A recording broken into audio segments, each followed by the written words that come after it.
যারা আমাদেরকে প্রোটিন জাতীয় খাদ্য উৎপাদনে সহযোগিতা করেন, বা এই জায়গাটিকে আমাদেরকে আরো বেশি কাজ করতে হবে। এবং আমরা যদি নতুন নতুন উদ্যোক্তা, আমার টাঙ্গাইলের এক বোন এখানে নারী উদ্যোক্তা এখানে এসছে, আমি যখন নির্বাচন করি নারী উদ্যোক্তারা আমার নির্বাচনটা পরিচালনা করেছিলেন তাদের অবস্থান থেকে। তো নারীদেরকে যদি আমরা স্পেস তৈরি করে দিতে পারি তাদের, তাহলে এই দেশের অর্থনীতিতে তারাও কিন্তু একটা বড় অবদান রাখতে পারে। এটা তাদের সামর্থ্য আছে এবং যোগ্যতাও আছে, শুধু তাদেরকে সহযোগিতা করা।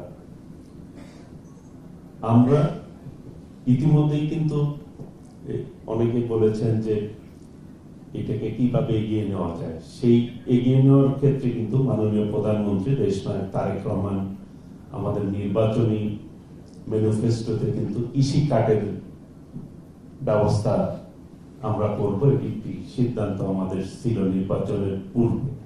ইতিমধ্যে কিন্তু এটা বাস্তবায়নের লক্ষ্যে আমরা কাজ করে যাচ্ছি। কাজেই আমরা মনে করি যে আমাদের সরকারের সর্বোচ্চ সদিচ্ছা রয়েছে এবং আন্তরিকতা রয়েছে। আমরা সর্বোচ্চ আন্তরিকতা দিয়ে জনগণের সেবক হিসাবে আমরা কাজ করতে চাই। কাজেই আগামী দিনে এই কৃষিভিত্তিক অর্থনীতি যদি আমরা মজবুত করতে পারি, তাহলে পরিবেশের ভারসাম্য কিন্তু আমরা রক্ষা করতে সক্ষম হব। মানুষকে যদি এই শিল্পের দিকে আমরা ধাবিত করতে পারি, এই যে বর্জ্য ব্যবস্থাপনা, এটি একটি গুরুত্বপূর্ণ বিষয়, কিন্তু এটির দিকে আমাদেরকে নজর দিতে হবে যে বর্জ্য ব্যবস্থাপনাটা আমরা কিভাবে করতে পারি। কাজেই আমি অনুরোধ করব যে আগামী দিনে আমাদের যারা কর্মকর্তা রয়েছেন আপনারা, যে এই যে ফান্ড যে ফেরত যাচ্ছে, এই ফেরত যাতে না যায়, এটি যাতে সঠিক ব্যবহার আমরা করতে পারি, সেই ব্যাপারে আমাদের সজাগ থাকতে হবে, সচেতন থাকতে হবে।